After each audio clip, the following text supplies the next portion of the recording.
So I decided there's not really any way around it. I'm gonna need to leave all this stuff out of here one way or another.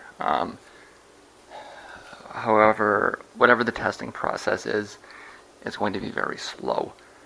And I'm going to be moving one thing at a time for a long period. So I might as well get all this stuff out of the way, so that I can live in here a bit. I've got a table up on the side and most of the stuff over there. Um, Bedroom's still a bit of a mess, but that's less of a problem. I can kind of just move that around fairly randomly. But what I've decided I'm going to do, because this is going to take such a long time, and I'm going to be doing one thing at a time, I'm going to do a weekly special on the gear as it moves in. So for each piece of gear that moves its way in, I'll post an update on there, and in 6 months from now, when I've got everything back in, there will be a comprehensive listing of all the gear that I have in here. So this is the base system here. The computer was purchased in early 2007. It's a Pentium D with two 3.6 gigahertz processors. It sounds a little bit more impressive than it is. It gets a little hot. It was at the end of a generation.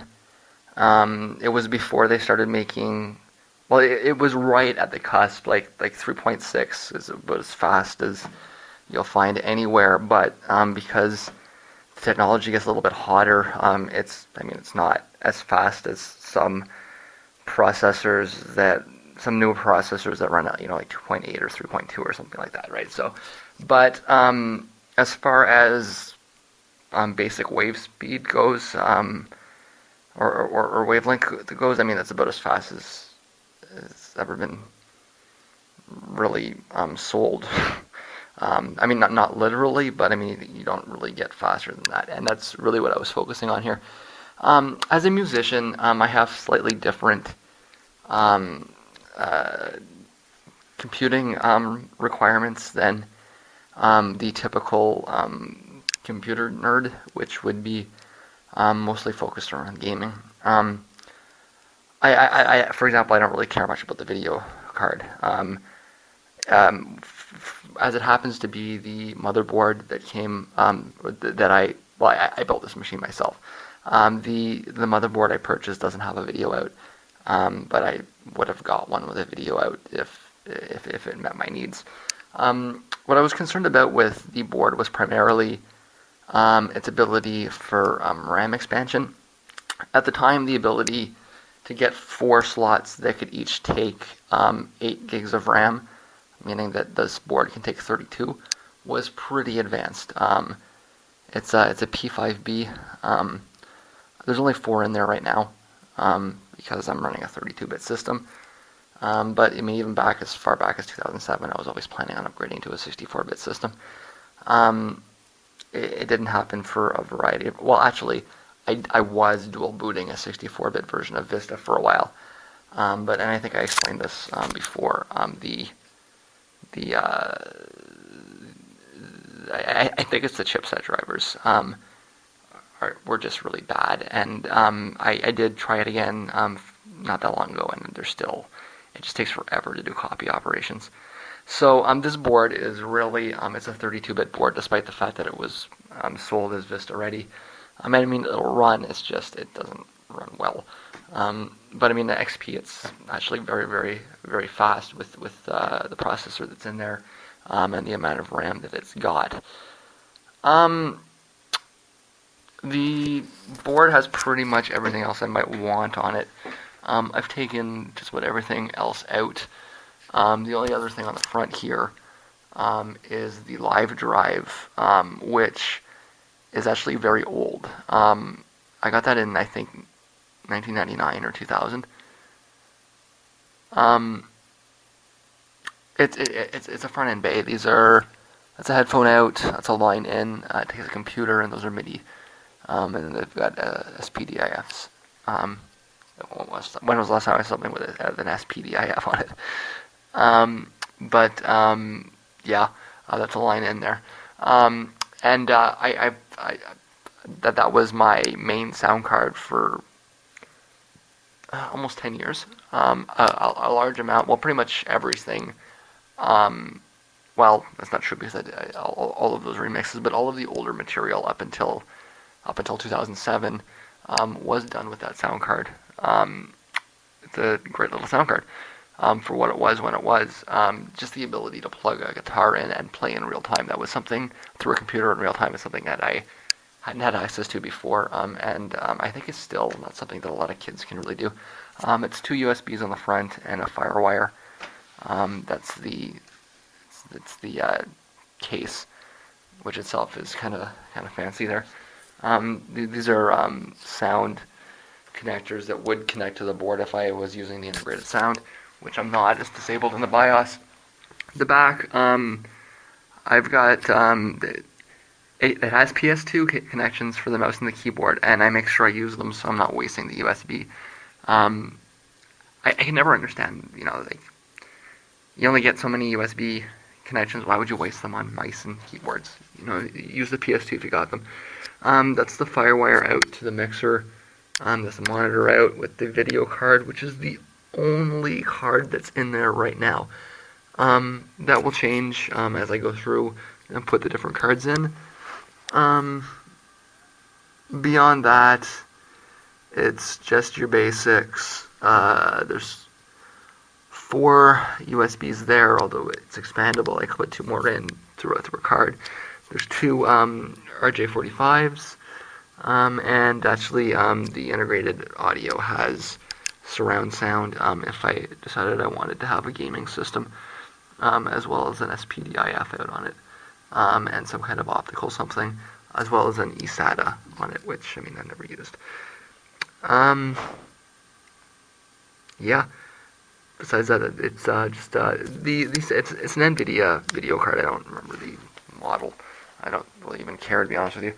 I purchased the low battery. Just a sec.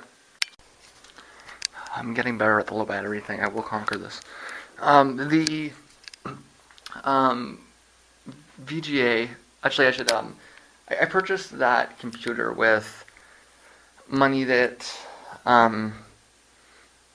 came to me when I moved out. My parents gave me a bit of a chunk of cash when I moved out, which was, it was like $5,000. The computer cost a little more than $2,000, meaning that, I still had a bunch left over for emergencies, which was what it was designed for. And I actually paid into that for quite a bit. That sustained me for quite some time. I put the monitor up a little bit later. I can't remember why I think I had a whole bunch of cathode ray tube monitors. In fact, I think I might still have a couple. I don't know. I can't remember. No, I think they all disappeared. Yeah, that's that's just a monitor. The mixer, well, yeah, and the keyboard and the mouse came with the computer. The mixer is, I picked that up when I got laid off from Microsoft in, I guess that would have been late 2007. Yeah. It was picked up on eBay. I think it cost $200. It was cheap. Again, it was in a process of switching generations. It's mostly because it was FireWire, and the FireWire was getting phased out for newer connections and all these other irrelevant things. It's really amazing how far technology can come down for no discernible reason other than marketing on technology kind of thing. I've been using that since for a good while. It didn't. I wasn't able to use it for a lot of things for a while. Let me rephrase that. I wasn't making a lot of music for a while. But pretty much everything since then has been centered around that as the sound card. It is my main sound card, and will be for the foreseeable future. Um, it's really just your basic 16 track mixer. Um, you can set it up so it records in multiple channels at once into Cubase over the FireWire. Um, it's got all the pots. There's an effects unit in it, but I mean I don't like putting effects on things in real time like that. I'd rather do it on the computer. And different mic ins, different line ins, all those kinds of things. Broadly speaking, the main use of having this setup like this is so that I can take things in on the drums, and so that I can split the drums up into different tracks. There was a time when I thought I might actually have some friends over to do some recording. It's been a long time since I had thoughts like that. But it did happen at one time that I was thinking along those lines. I'm just checking to see maybe if I might have something at a line here, and it might have, but I mean it's all pretty stable. Yeah, so I mean, it's for me the main use of it is just as a high quality sound card. It's useful for that purpose. Um, and I mean the impotence is better when I'm taking things from computer from keyboards and whatnot. Like I say, I use that all the time, but I found there were a lot of situations where it sounded better if I put it through a 4-track mixer and sent it on the way in the back. This kind of gets rid of a lot of those problems. Um, Although something I haven't considered really is the idea of taking that right out. Although when I'm thinking about it, um, if it turns out that I'm convinced that I've got an electrical issue here, um, and it's a ground issue, it might make more sense to try to finish the mix for this project on one of the other cards. It's something I never even really seriously contemplated. Um, but I'll work my way down to that. For now, hopefully I can find a way to get this stabilized. Last thing, of course, are the headphones for the basic system.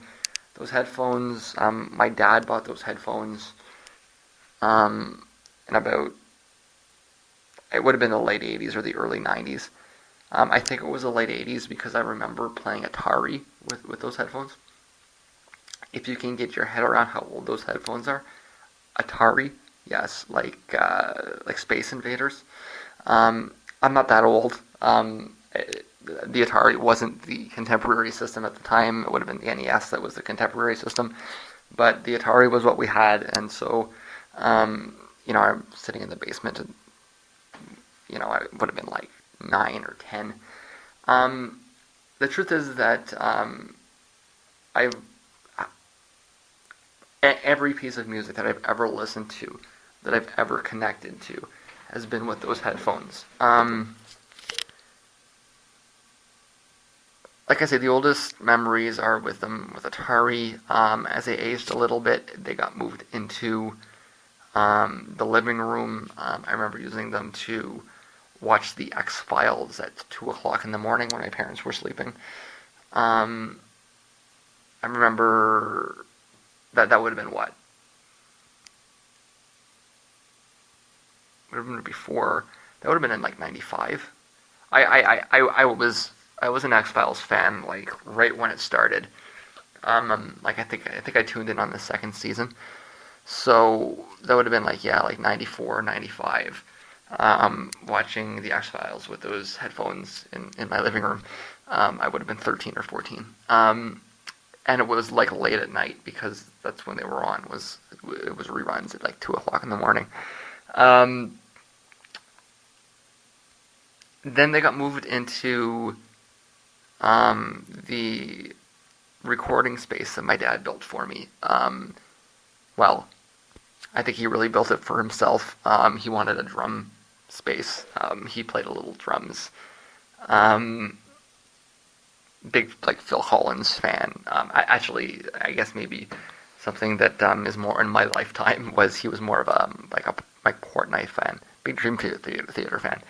Um, so he put a drum kit down there, but because he was an adult that had a full-time job and responsibilities like owning property and talking to bankers about mortgages and all those sorts of things, he didn't really get his drum kit time the way he wanted it to.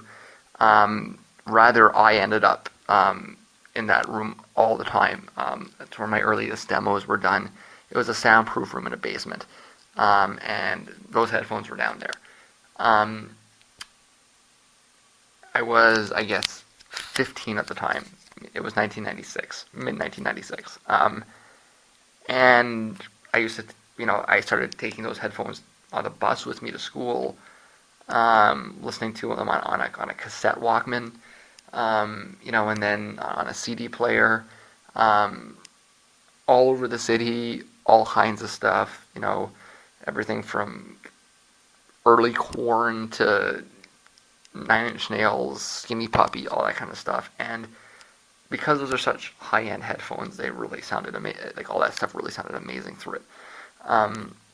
Really, probably why I'm such a musical snob. Those headphones probably have a big deal to do with it because I was able to actually hear the production properly through them.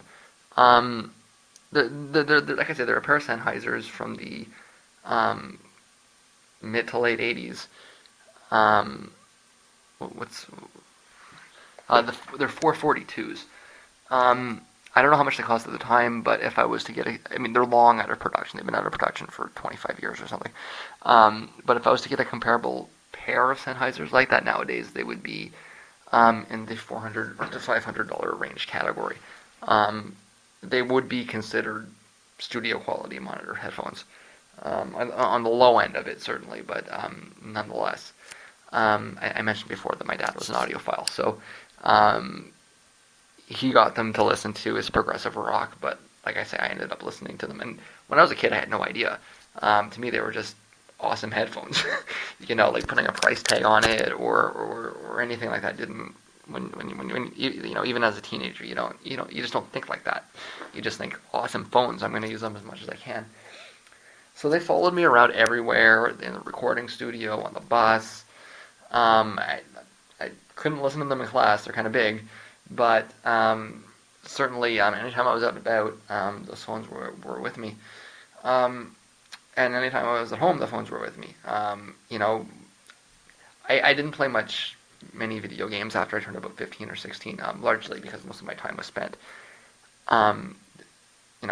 with music-related things. But the one game I did kind of get into was Civ 2, and I certainly have a lot of memories with those phones.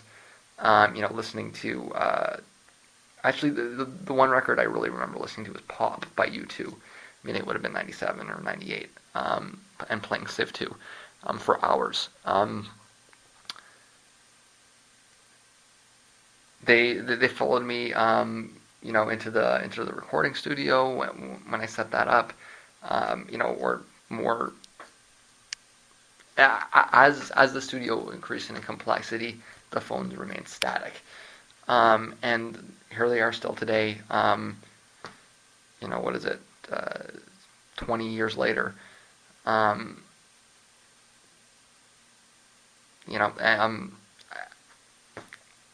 have every reason to think they're still functioning properly, but certainly when I talk about, are the phones picking up interference? Did I damage something in them? They are very old phones, and they've been through hell. They've been through snowstorms. They've sat in the back of my knapsack all day. They've been in storage, and in garages. They've been through hell, and they still work. But there will come one day where I will need to get new headphones, and the world will sound different. Everything will sound different because everything I've ever listened to has been through those phones. But that's my base system: computer, mixer, monitor, phones, and it's gonna have to stay like this for a while. All I'm going to be swapping out for the next day or two is going to be the power cables, the outlets, that kind of thing, to ensure that I'm stable. Um, and if I'm not, it's going to be like contacting the electrical company to try to get them to fix the, the cables outside, or something like that. But I mean, I'm not going to start moving things back in until I'm sure that it's stable in here and I'm not getting any interference. And when I do, it'll be one at a time. So um, slowly but surely, at least I can say I don't have. Well, I mean, I've had this vlog for close to 2 months now, and you haven't even seen me pick up a guitar. It's distressing. How can this be? I haven't done anything except like I mean, but I mean, even as that is, what I've got up ahead of me is mixing and filing. It's going to be a bit before I get anything back into an order that I can actually play it. But it is coming soon.